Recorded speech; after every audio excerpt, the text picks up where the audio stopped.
सभी प्रभु प्रेमियों को मेरा सादर जय सियाराम। इस वीडियो में हम बात करेंगे गंगा दशहरा की। गंगा दशहरा यानी जिस दिन भगवती गंगा मैया इस धरा धाम पर प्रकट हुई। अनेक ग्रंथों में माँ भगवती गंगा के अवतरण का वर्णन मिलता है। वाल्मीकि रामायण हो, महाभारत हो, भागवत महापुराण हो, वायु पुराण हो, विष्णु पुराण हो, हरिवंश पुराण हो, ब्रह्मवैवर्त पुराण आदि ग्रंथों में माँ के अवतरण दिवस का वर्णन मिलता है। गंगा दशहरा, जिस दिन गंगा मैया इस धरा धाम पर आई उसको गंगा दशहरा कहते हैं। मैया इस धरा धाम पर क्यों आई, इसकी भी एक बड़ी रोचक कथा है। कथा ये है कि राजा सगर ने अश्वमेघ यज्ञ किया। यज्ञ का घोड़ा इंद्र ने चुरा करके कपिल मुनि के आश्रम पर बांध दिया। इंद्र के इस छल को राजा सगर नहीं समझ पाए। उनके 60,000 पुत्र घोड़े को खोजने गए। कपिल मुनि की क्रोधाग्नि से राजा सगर के 60,000 पुत्र जलकर भस्म हो गए। ऋषि मुनियों से उपाय पूछा गया, इनका कल्याण कैसे हो। संतों ने कहा गंगा जी का स्पर्श हो जाए तो इनका मुक्ति हो जाएगी। गंगा को धरती पर लाने के लिए राजा सगर ने बहुत तपस्या किया। उनके पुत्र ने भी तपस्या किया पर गंगा को पृथ्वी पर ना ला सके। अनेक पीढ़ी बीतने के बाद राजा भागीरथ ने कठोर तपस्या की, ब्रह्मा जी को प्रसन्न किया। ब्रह्मा जी ने कहा मैं गंगा जी को तो पृथ्वी पर भेज दूंगा पर गंगा जी का वेग पृथ्वी सहन नहीं कर पाएगी।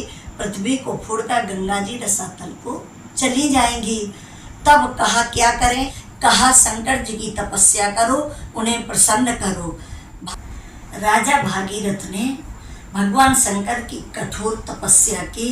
शंकर जी प्रसन्न हुए। उन्होंने कहा ब्रह्मा जी से कहो गंगा जी को भेजें, मैं अपनी जटाओं में उन्हें धारण कर लूँगा। भगवान शंकर ने गंगा जी को अपनी जटाओं में धारण किया। बहुत समय तक गंगा जी भगवान शिव की जटाओं में ही रमी रही।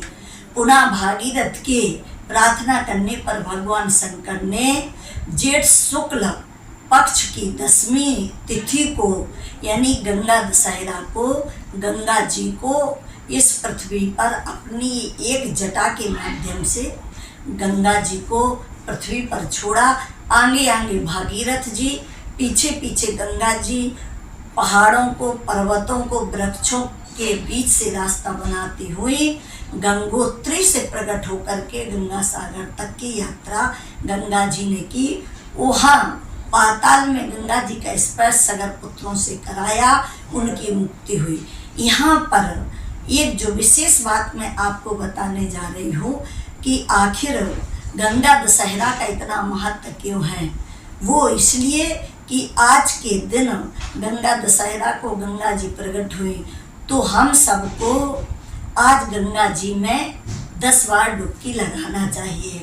अगर आप गंगा जी तक नहीं पहुंच पाते हैं तो आपके आसपास जो भी पवित्र नदी हो, जो भी आध्यात्मिक नदी हो, आप उसमें 10 बार डुबकी लगाएं।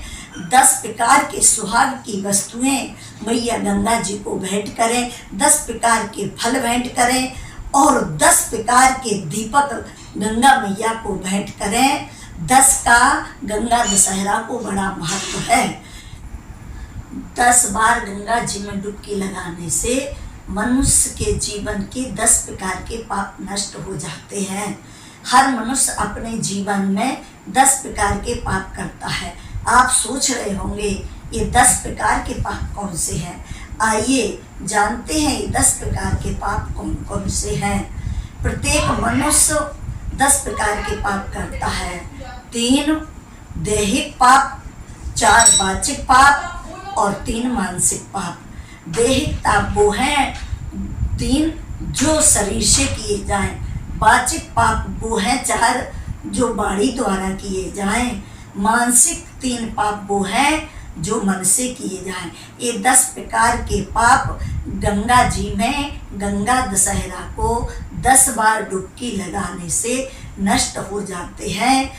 तो जो व्यक्ति दशहरे के दिन गंगा जी में 10 बार डुबकी लगाता है, 10 प्रकार की वस्तुएं गंगा मैया को भेंट करता है, विशेष पूजन अर्चन करता है, तो उस व्यक्ति के जीवन के 10 प्रकार के जो पाप हैं वो नष्ट हो जाते हैं। आप सभी को मेरा सादर जय सिया राम। हर हर गंगे। इसी प्रकार की वीडियो देखने के लिए हमारे चैनल को सब्सक्राइब लाइक जरूर करें। जय सिया राम।